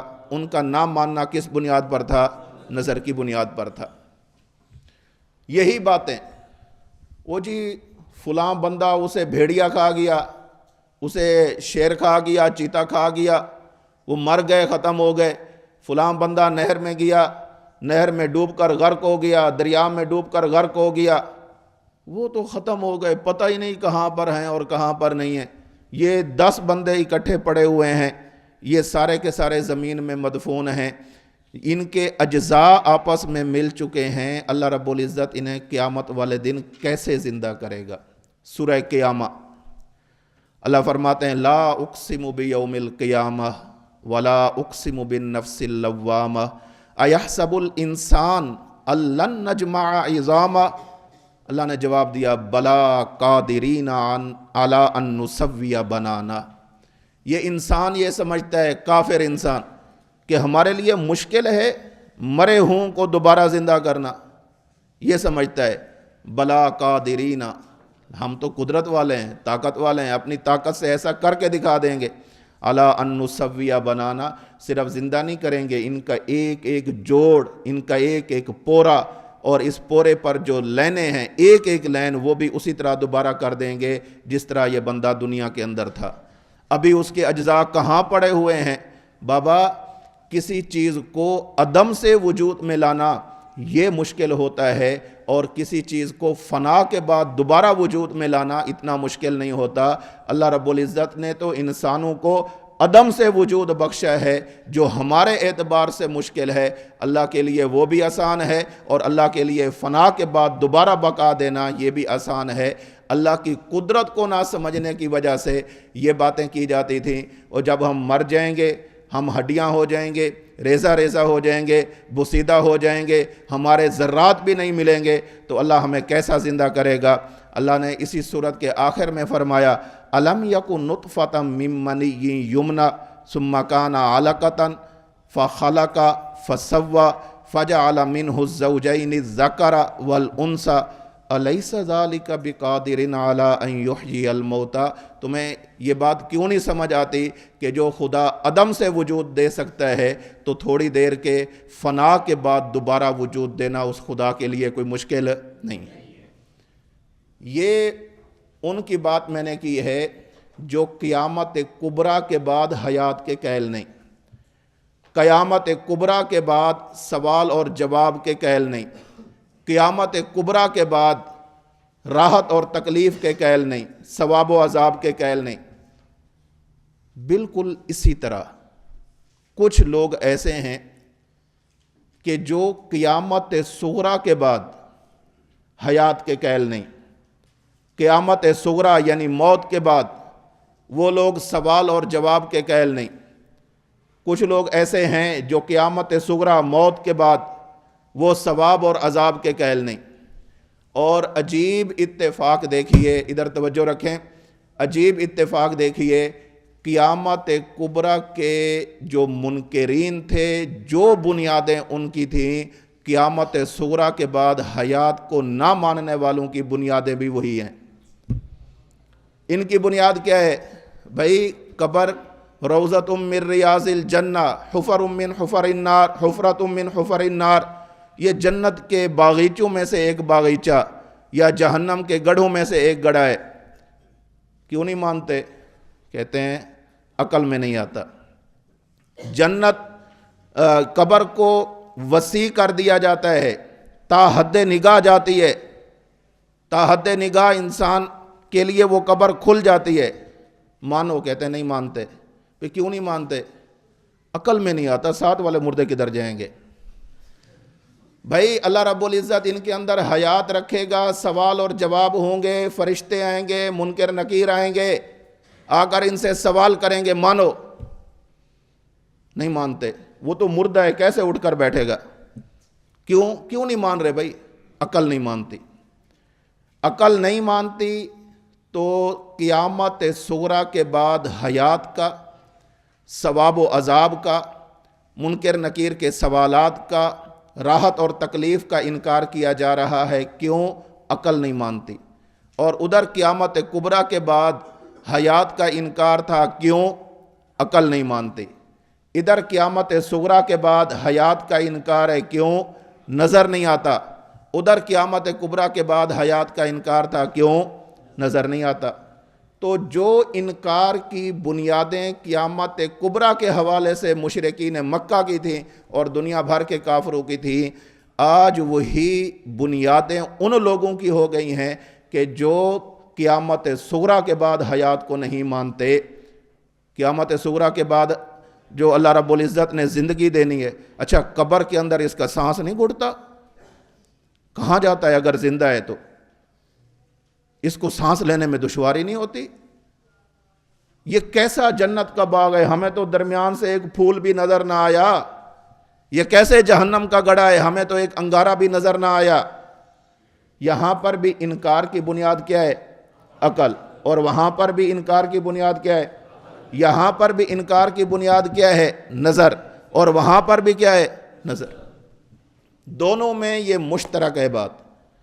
مشرکین مکہ میں اور دور حاضر کے معتزلہ لوگوں میں جو قبر کی حیات کے قائل نہیں ہیں، ان کے نزدیک جو انکار کی بنیاد ہے وہ کوئی نص نہیں ہے،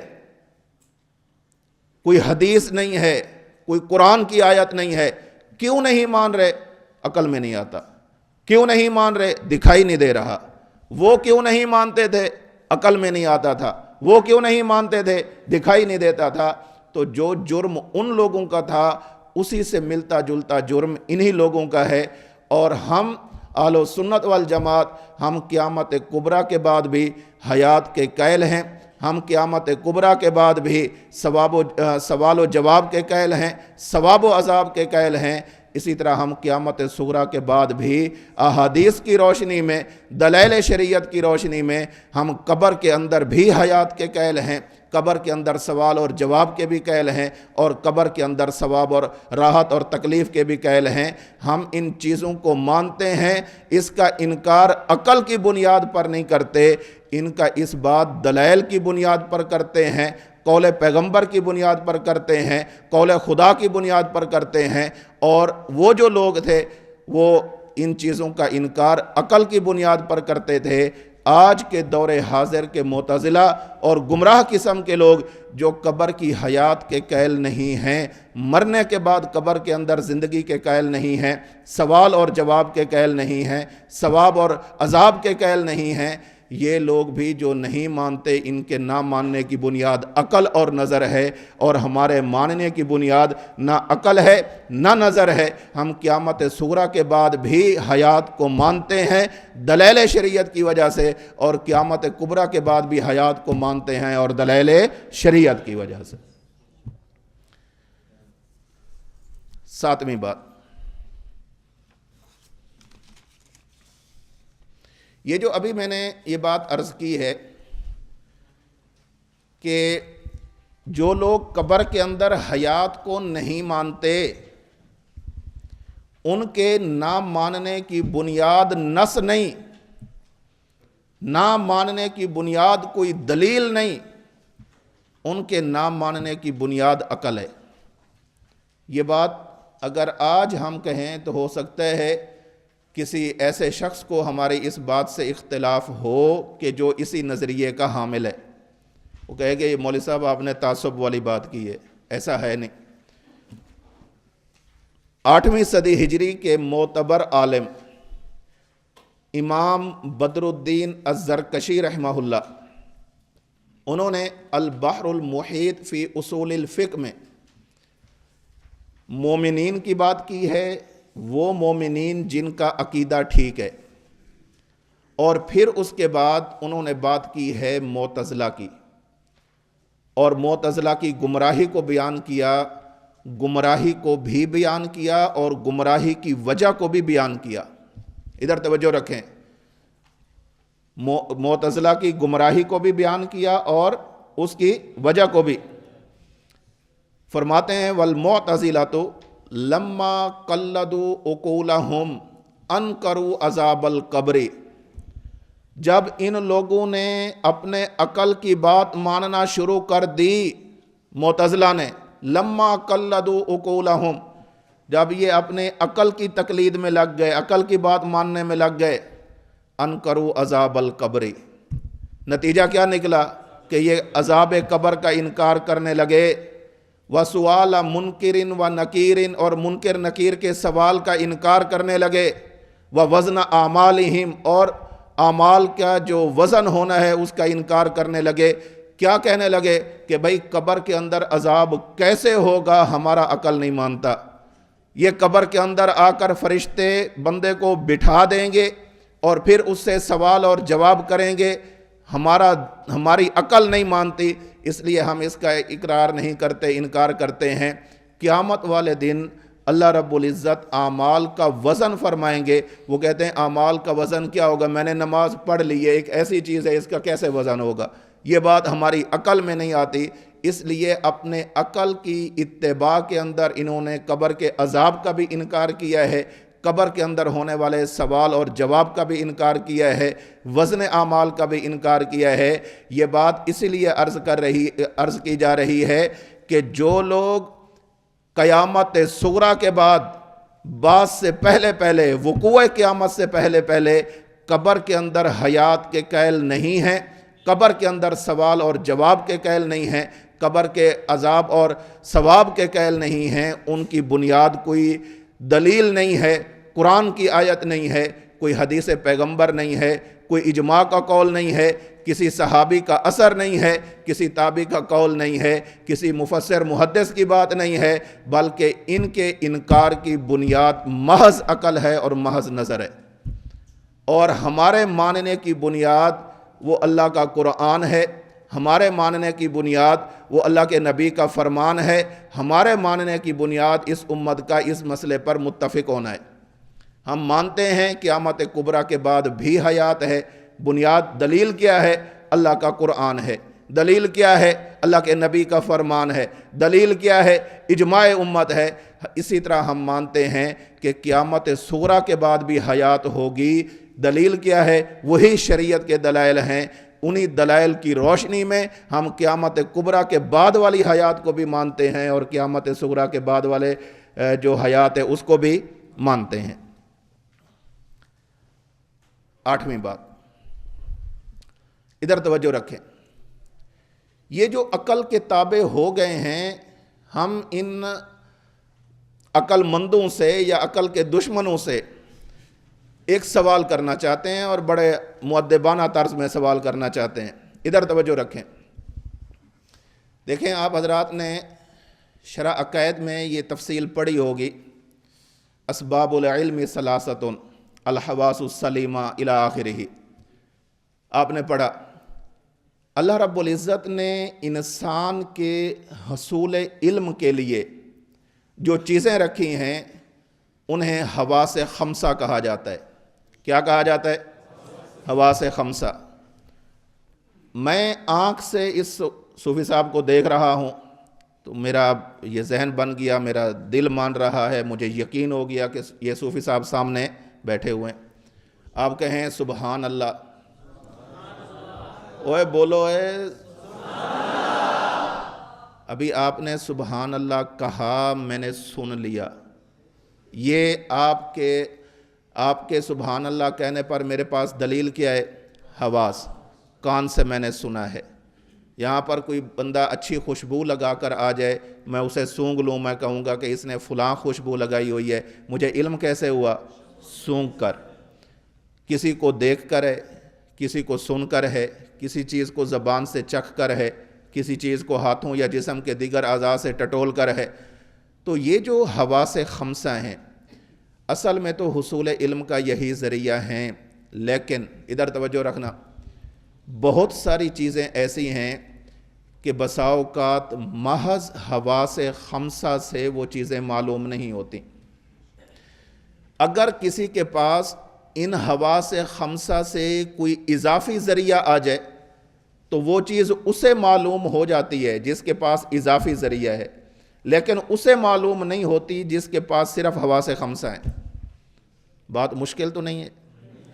اگر کسی کے پاس صرف حواس خمسہ ہوں تو انہیں چیزیں معلوم ہوتی ہیں، لیکن اگر کسی کے پاس حواس خمسہ سے اضافی کوئی چیز آ جائے، اضافی ذریعہ آ جائے، تو اسے وہ چیزیں بھی معلوم ہو جاتی ہیں جو محض حواس خمسہ سے معلوم نہیں ہوتی۔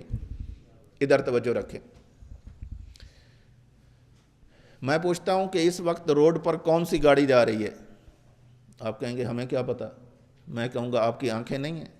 کہیں گے آنکھیں ہیں۔ ایک دوسرا بندہ ہے کہ جو مسجد کی سب سے اوپر والی چھت پر ہے، اسے یہ سڑک نظر آ رہی ہے۔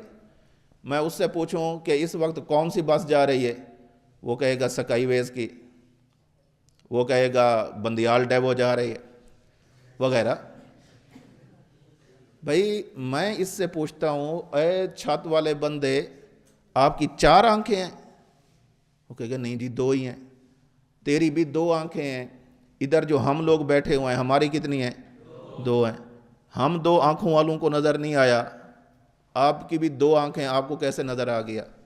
وہ کہے گا میرے پاس ایک اضافی ذریعہ موجود ہے کہ میں ایک ایسی جگہ پر ہوں جہاں درمیان میں کوئی رکاوٹ نہیں ہے، آپ ایسی جگہ پر بیٹھے ہیں جہاں درمیان میں یہ دیوار رکاوٹ ہے۔ بات سمجھ آ رہی ہے؟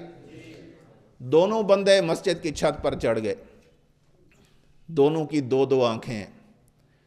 ایک بندہ کہتا ہے وہ دیکھو، ایک بندہ سر پر گھاس کا ایک بڑا سا گٹھڑا لاد کر لا رہا ہے، دوسرا بندہ بہت غور کرتا ہے، دیکھنے کی کوشش کرتا ہے لیکن اسے نظر نہیں آتا۔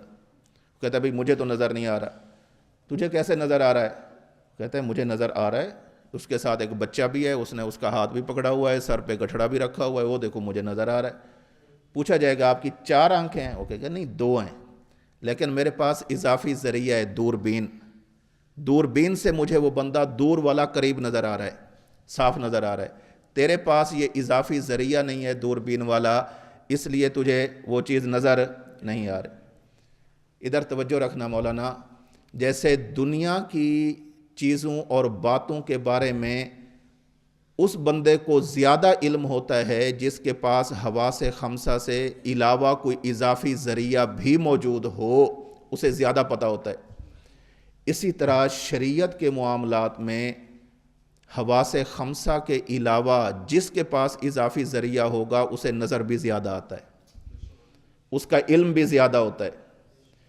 ایک امتی کو قبر کے احوال کا علم نہیں, کیونکہ حواس خمسہ کے ساتھ دیکھنے کی, حواس خمسہ سے اسے معلوم کرنے کی کوشش کر رہا ہے. بھائی اگر یہ زندہ ہے, اندر چیخ رہا ہے, چلا رہا ہے, فرشتے اسے مار رہے ہیں, تو اس کے رونے کی آواز میں کیوں نہیں سن رہا؟ ہم کہیں گے آپ کے پاس حواس خمسہ ہیں, اضافی ذریعہ نہیں ہے. بھئی آپ کیوں مان رہے ہو؟ آپ نے خود دیکھا ہے. ہم کہیں گے خود نہیں دیکھا, لیکن جس نے دیکھا ہے اس نے بتایا ہے, صلی اللہ علیہ وسلم. وہ مخبر صادق ہے, وہ صادق و مصدوق ذات ہے, وہ سچی اور پکی ذات ہے, اس نے بتایا ہے.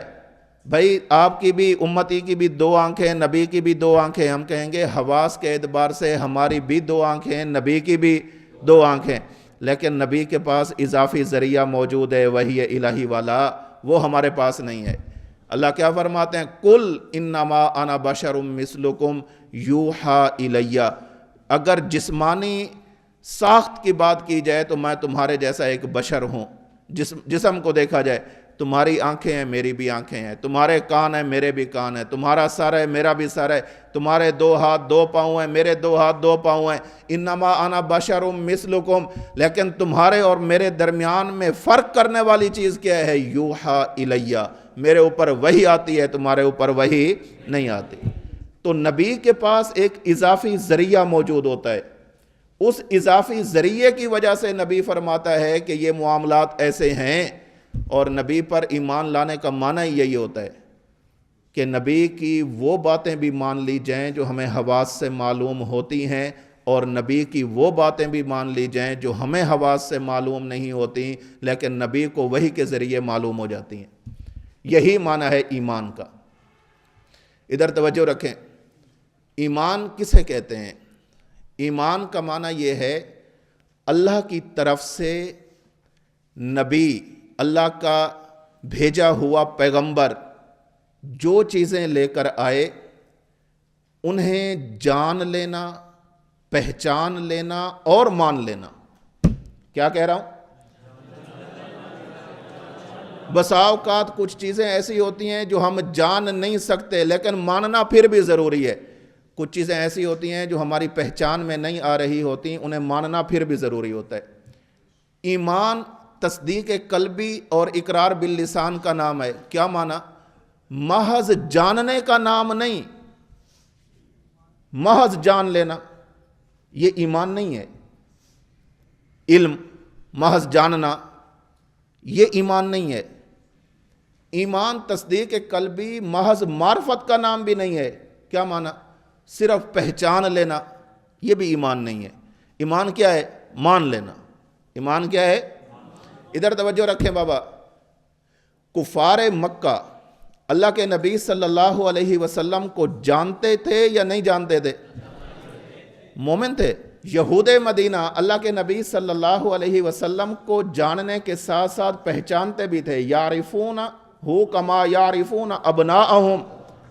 کیا یہ مومن تھے؟ صحابہ کرام اگر نہیں بھی جانتے, نہیں بھی دیکھا ہوا, نشانیاں خود اپنی آنکھوں سے نہ بھی دیکھ سکے, پھر بھی انہوں نے مانا کہ نہ مانا؟ ہم چلو ہماری بات کر لیتے ہیں بابا. ہم نے اللہ کے نبی کو دیکھا نہیں ہے لیکن اللہ کے نبی کو مانتے ہیں کہ نہیں؟ اس ماننے کے ساتھ ساتھ جاننا بھی آ گیا کہ نہیں؟ پہچاننا بھی آ گیا کہ نہیں؟ تو اگر صرف جاننا ہو اسے ایمان نہیں کہتے. یہ کفار مکہ جانتے تھے لیکن مانتے نہیں تھے, اس لیے وہ مومن نہیں, کافر, جہنم میں جائیں گے. یہود مدینہ اللہ کے نبی صلی اللہ علیہ وسلم کو پہچانتے بھی تھے لیکن مانتے نہیں تھے۔ صحابہ وہ تھے کہ جو حضور کو مانتے تھے، اس لیے صحابہ جنت میں جائیں گے اور یہ یہود اور مشرکین مکہ جہنم میں جائیں گے۔ ہم بھی یہی کہتے ہیں کہ جو چیزیں ہماری عقل میں آ جائیں ہم ان کو بھی مانتے ہیں، اور جو چیزیں پیغمبر بتا دے ہماری عقل میں نہ آ رہی ہوں ہم ان کو بھی مانتے ہیں، کیونکہ ایمان نام ہی اسی چیز کا ہے کہ پیغمبر کی بات پر اعتماد کیا جائے۔ اگر پیغمبر کی بات پر ہی اعتماد نہ ہو تو ایمان کا کیا معنی؟ پیغمبر کہے کہ جنت ہے، میں تو نہیں مان سکتا، اتنی بڑی جنت جو اس زمین سے 10 گنا بڑی، اس جنتی کو ملے گا، اس جنتی کو ملے گی جو سب سے آخر درجے میں جانے والا ہے۔ اس زمین سے 10 گنا بڑی جنت ایک بندے کو۔ پھر جنت کے اندر درخت ہیں، جنت کے اندر میوے ہیں، جنت کے اندر کہہ دوں کہ حوریں ہیں جنت کے اندر، اوے سبحان اللہ تو کہو نا بابا، ہاں حور عینہ ہے، سبحان اللہ بنتی ہے۔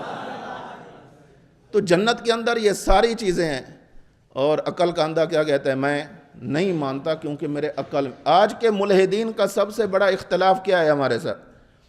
سب سے بڑا اختلاف عقل نہیں مانتی۔ ہم کہتے ہیں ہم نے بابا عقل کا کلمہ نہیں پڑھا، کس کا پڑھا ہے؟ اللہ کے نبی کا کلمہ پڑھا ہے۔ اگر صرف عقل کی بات ہوتی تو ہم کلمہ ہی نہ پڑھتے۔ ہمیں پتہ ہے کہ بعض چیزیں ایسی ہیں، ایک اضافی ذریعہ ہے نبی کے پاس، وہ وحی والا ہے، وَمَا يَنْطِقُ عَنِ الْهَوَىٰ إِنْ هُوَ إِلَّا وَحْيٌ يُوحَىٰ، وہ پیغمبر کے پاس تو ہے، ہمارے پاس نہیں ہے۔ پیغمبر پر اعتماد کر کے ہم اسے مان رہے ہیں، یہی چیز ایمان ہے۔ اور اگر پیغمبر پر اعتماد نہ ہو پھر بندہ پیغمبر کی اس چیز کو مان لے تو یہ اضطراری ایمان ہوتا ہے، اس طرح کا ایمان فائدہ نہیں دیتا۔ پیغمبر پر اعتماد بھی ضروری ہے۔ جب پیغمبر پر اعتماد بھی ہو، چیز اللہ کی طرف سے ہو، اللہ کا برحق نبی اور رسول کہہ رہا ہو، اضافی ذریعہ علم سے کہہ رہا ہو، اسی کو مان لینا یہ ایمان کہلاتا ہے۔ تو ہمارا ایمان قیامت کبریٰ کے بعد والے احوال پر بھی ہے اور قیامت صغریٰ کے بعد والے احوال پر بھی ہے۔ ہم نے 7 آسمان نہیں دیکھے، اللہ کے نبی نے فرمایا کہ 7 آسمان ہیں، مانا کہ نہیں؟ ہم نے جنت کو نہیں دیکھا، اللہ کے نبی نے فرمایا، مانا کہ نہیں؟ جہنم کو نہیں دیکھا، مانا کہ نہیں؟ علیین کو نہیں دیکھا، مانا کہ نہیں؟ سجین کو نہیں دیکھا، مان لیا کہ نہیں؟ کیوں مان رہے ہیں یہ ساری چیزیں؟ اللہ کے نبی نے فرمایا ہے۔ تو جب اللہ کے نبی آسمان سے اوپر والی چیزوں کی بات کریں تو ہم مان لیں، تو کیا جب وہ زمین کے نیچے والی چیزوں کی بات کریں گے تو ہم نہیں مانیں گے؟ مانیں گے، اور بڑے زور شور سے مانیں گے، اور یہ کہیں گے کہ پیغمبر کی زبان سے نکلا ہوا ایک ایک لفظ اس روز روشن سے بھی زیادہ واضح ہے۔ اس چڑھے ہوئے سورج کا انکار تو کیا جا سکتا ہے لیکن پیغمبر کی زبان سے نکلی ہوئی کسی بات کا انکار نہیں کیا جا سکتا۔ یہ ہمارے ایمان کا مسئلہ ہے بابا، ایمان کا مجبوری ہے ہماری۔ اگر یہ چیز ہمارے اندر نہ ہو ہم کافر ہیں۔ ہم نبی کی ذات پر ایمان رکھتے ہیں تبھی تو یہ چیزیں ہمیں نصیب ہوئی ہیں۔ اگر یہ چیزیں درمیان سے ہٹا دیں ہمارے پاس کیا رہتا ہے؟ کچھ بھی نہیں ہے بابا۔ نبی کی ایک ذات ہے جس کا کلمہ پڑھنے کی وجہ سے آج ہماری دنیا میں مستقل شناخت ہے کہ ہم مسلمان کہلاتے ہیں۔ پھر ہم نبی کی بات کو اپنے عقل پر ترجیح دیتے ہیں۔ نبی کی بات وہ ہے جو خدا کی بات ہے، من یطیع الرسول فقد اطاع اللہ۔ جس نے رسول کی اطاعت کی اس نے محض رسول کی اطاعت نہیں کی، اس نے در حقیقت خدا کی اطاعت کی ہے۔ کیوں؟ اس لیے کہ رسول اپنی مرضی سے شریعت بنا کر پیش نہیں کرتا، اللہ کی بتائی ہوئی شریعت اپنی امت کو بتاتا ہے۔ یہاں تک بھی بات سمجھ آ گئی؟ ایک چھوٹی سی بات اور اس پر پھر بات کو ختم کرتے ہیں، ابھی کچھ بہت ساری باتیں رہتی بھی ہیں۔ دیکھیں ابھی یہ جو بات عرض کی ہے اسی بات کے ضمن میں ایک آیت پر اشکال اور اس کو سمجھیں، اس کا جواب سمجھیں۔ کچھ لوگ ہیں جو شہید کی حیات کے قائل نہیں ہیں، شہید کی حیات کے شہید زندہ ہو وہ کہتے ہیں نہیں مانتے، وجہ عقل میں نہیں آتا، عقل میں نہیں آتا۔ اللہ فرماتے ہیں لا تقولوا لمن يقتل في سبيل الله اموات بل احیاء ولكن لا تشعرون۔ اللہ فرما رہے ہیں کہ ہیں زندہ لیکن تمہیں اس کا شعور نہیں ہے۔ شعور نام ہوتا ہے ادراک بالحواس کا، شعور کسے کہتے ہیں؟ آنکھ سے دیکھا نظر آیا شعور ہے، ادراک بالحواس. کان سے سنا سمجھ آیا مان لیا، ادراک بالحواس ہے. ناک سے سونگھا سمجھ آ گئی کہ خوشبو ہے یا بدبو ہے، ادراک بالحواس. زبان سے چکھ لیا، ادراک بالحواس. ہاتھ سے ٹٹول لیا، کھدرا ہے یا ملائم ہے، پتہ چل گیا، ادراک بالحواس. اللہ فرماتے ہیں شہید زندہ ہیں وَلَٰكِن لَا تَشْعُرُونَ، لیکن تمہیں ان کی حیات کا ادراک بالحواس نہیں ہے. تم آنکھ سے دیکھ کر یہ سب دیکھنا چاہتے ہو کہ یہ اٹھ کر چلتا کیوں نہیں ہے، اس کی نبض حرکت کیوں نہیں کرتی، اس کا پیٹ اوپر نیچے کیوں نہیں ہوتا، اس کا سانس کیوں نہیں آ رہا. تم یہ ادراک بالحواس کرنا چاہتے ہو، اور شہید کی حیات کا معاملہ ایسا ہے لا تشعرون کہ اس کے بارے میں تمہیں شعور ہی نہیں ہے، یعنی یہ ادراک بالحواس سے معلوم ہونے والی چیز ہی نہیں ہے. اس کا تعلق کس کے ساتھ ہے؟ علم کے ساتھ ہے. اگر ادراک بالوحی ہو جائے تو پھر وہ علم ہوتا ہے، اگر ادراک بالحواس ہو جائے تو وہ چیز شعور بن جاتی ہے. اللہ رب العزت نے ان لوگوں کے تردید فرمائی ہے جو شہداء کی حیات کے قائل نہیں ہیں. اللہ نے فرمایا لَٰكِن لَا تَشْعُرُونَ، تمہیں اپنے شعور سے شہید کی حیات سمجھ میں نہیں آ سکتی، کیونکہ یہ معاملہ ادراک بالحواس کا ہے ہی نہیں. یہ معاملہ کس کا ہے؟ ادراک بالوحی کا ہے. وہی کہہ رہی ہے میں خدا کہہ رہا ہوں بل احیاء، لہٰذا یہ زندہ ہیں تو زندہ ہیں، زندہ ہیں تو زندہ ہیں. اب کوئی بندہ کہے اگر زندہ ہیں تو سانس کیوں نہیں لیتے، آواز دے کر مجھے بلاتے کیوں نہیں ہیں، زندہ ہیں تو پانی پیے بغیر کیسے زندہ رہ گئے، زندہ ہیں تو قبر کے اندر ان کا سانس کیوں نہیں گھوٹ رہا، زندہ ہیں تو اٹھ کر دوڑتے کیوں نہیں ہیں. بابا زندہ ہیں، لیکن اس زندگی کا تعلق ادراک بالحواس کے ساتھ نہیں ہے. کس کے ساتھ ہے؟ ادراک بالوحی کے ساتھ ہے. اللہ فرما رہے ہیں بل احیاء، تو یہ زندہ ہے.